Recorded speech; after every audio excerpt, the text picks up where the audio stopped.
Hello everyone, कैसा आप सब। आई होप आप सब ठीक होंगे। टेम्पटेशन आइलैंड तो जरूर देख रहे होंगे।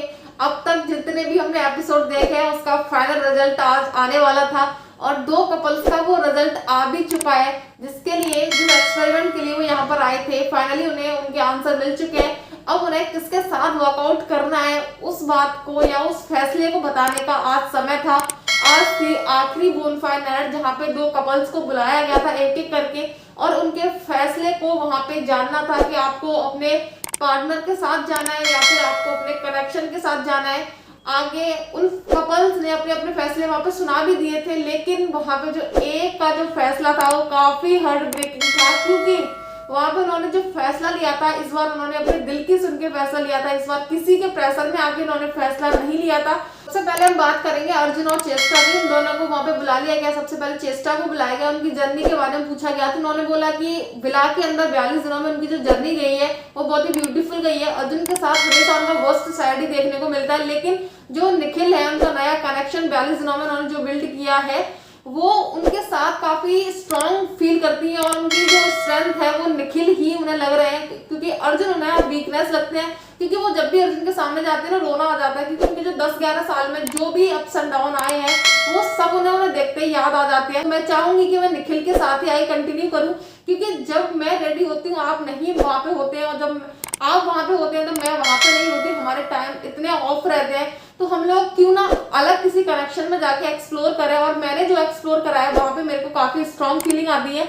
मैं चाहूंगी कि आप जिस लड़की के साथ थे आप उसी के लिए स्टैंड आउट करें। और उन दोनों के बीच में जो भी मिसअंडरस्टैंडिंग थी वहां उन्होंने वो भी क्लियर करने की कोशिश की, लेकिन इस बार चेष्टा अपनी बात पे एकदम फिक्स हो चुकी थी, क्योंकि उन्हें निखिल के साथ ही बाहर जाना था और उन्हें निखिल के साथ जो भी उन्हें फील करना था वो बहुत ही ब्यूटीफुल उन्हें वहां पे फीलिंग आ रही थी। वो बोल रही थी कि जो मेरे अंदर का बच्चा है वो यहाँ पे निकल के आया है, लेकिन जब मैं आपके साथ थी तो मैं एक ऐसे मेच्योर लेडी बन के रहती थी कि मेरे को ये नहीं करना, मेरे को वो नहीं करना, लेकिन यहाँ मैंने करने से पहले कुछ भी नहीं सोचा। तो मैं चाहूंगी कि मैं निखिल के साथ ही बाहर जाना चाहूँ। लेकिन जब अर्जुन उनसे कुछ सवाल करते हैं तो वो बोलती है कि मेरे को परवाह ही नहीं थी कि आप देख रहे होंगे। वो उनसे पूछते हैं कि आप उसके साथ वॉशरूम में थी 20 मिनट तक, तो उन्होंने बोला कि मेरे को कोई फर्क ही नहीं पड़ता कि आप देख रहे हैं, मेरे को जो अच्छा लग रहा था मेरे जो दिल से आ रहा था मैं वो करती ही जा रही थी। बाद में टाइम आता है उनके आखिरी फैसले सुनने का, तो सबसे पहले अर्जुन को मौका दिया जाता है उनका आखिरी फैसला सुनाने का, लेकिन वो चेष्टा को तो एकदम शॉक में ही डाल देते हैं, क्योंकि वो बोलते हैं कि वो चेष्टा के साथ आगे कंटिन्यू करना चाहते हैं।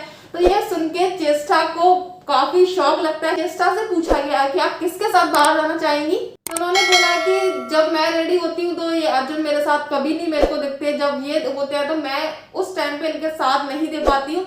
तो पहली बार उन्होंने मेरे लिए कुछ स्टैंड लिया है, लेकिन आज मैं निखिल के साथ ही बाहर जाना चाहूंगी। तो इस पे अर्जुन को काफी हर्ट फील हुआ। वो एक ऐसे स्पेस में चले गए जहाँ सिर्फ इमोशंस ही थे वहां पे उनके लिए, क्योंकि चेष्टा का जाना कहीं ना कहीं उनके लिए बहुत ही हर्टफुल था। 10-11 साल से वो लोग साथ थे, लेकिन जो भी है चेष्टा को निखिल के साथ अगर अपनी जर्नी अच्छी लगी है तो उनके लिए congratulation and best of luck, क्योंकि निखिल के साथ वो काफी विला में खुश भी हमें लग रही थी। उनका कनेक्शन जो था वो काफी स्ट्रांग लग रहा था। बाद में निखिल को भी वहां पे बुलाया गया तो निखिल से ही पूछा गया तो निखिल ने भी बोला कि उनकी जर्नी उनके साथ बहुत अच्छी गई है, वो चाहेंगे उनके साथ कंटिन्यू करना। तो चेष्टा को निखिल के साथ अगर कंटिन्यू करना था तो उन्हें एक साथ भेज दिया जाता है। बाद में नविशा को बुलाया जाता है तो अर्जुन उनसे बोलते हैं कि जो उनका फैसला है वो उनके फेवर में नहीं गया है, तो वो यहाँ से अकेले ही जाना चाहेंगे, क्योंकि वो एक ऐसी स्पेस में आके अपनी जर्नी को स्टार्ट किसी और के साथ नहीं करना चाहते जहां अभी वो पूरे इमोशन से भरे हुए हैं। तो इसमें नविशा भी उन्हें सपोर्ट करती है कि मैं भी बैकअप बन के नहीं रहना चाहती, अगर आपके दिल में जो है मेरे लिए अगर आप फील करते हैं तो ही मैं आपके साथ आना चाहूंगी। तो इस पर वो बोलते हैं कि अभी मेरे को अकेले ही यहाँ से जाना है, बाद में अगर फ्यूचर में आप कनेक्ट हो पाए तो मैं जरूर आपसे कनेक्ट करूँ। एक कपल का फैसला आ चुका था, अभी बारी थी दूसरे कपल के बुलाने की। तो वहां पे निधि मोह को बुला लिया जाता है। वो लोग मिलके इतना खुश होते हैं। निधि की तो हमें वापस से लग रहा था कि इन्हें वापस से इनकी कहीं तबियत खराब ना हो जाए, क्योंकि वो इतना उनके साथ इमोशनल हो गई थी, वो इतना रो रहे थे दोनों एक दूसरे से मिलके, क्योंकि वो लोग 42 दिन बाद मिले थे। और जहां हमें लगता था कि इनका फैसला शायद फेवर में ही आने वाला है और वही हुआ। उन दोनों का जो फैसला था उनके आपस में फेवर में ही था, उन लोगों ने आपस में ही चुना था। और उनके बीच में जो भी मिसअंडरस्टैंडिंग थी, उनके रिलेशनशिप में जो भी इशू थे, जो भी कमियां थी, निधि ने वहां पे क्लियर करने की कोशिश की कि आप बिल्कुल भी एक्सप्रेसिव नहीं है, आप बिल्कुल भी रोमांटिक नहीं है।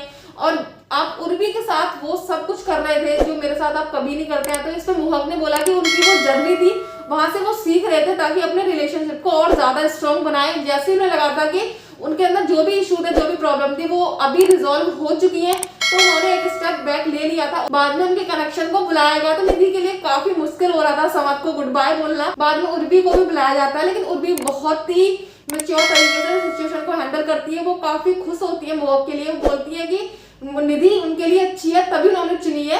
अगर कोई बात नहीं, वो मेरे साथ नहीं जा रहे हैं, पर मैं उन दोनों के लिए काफी खुश हूँ। अभी हमारे 2 कपल और बचे हुए हैं, उनका फैसला आना अभी बाकी है।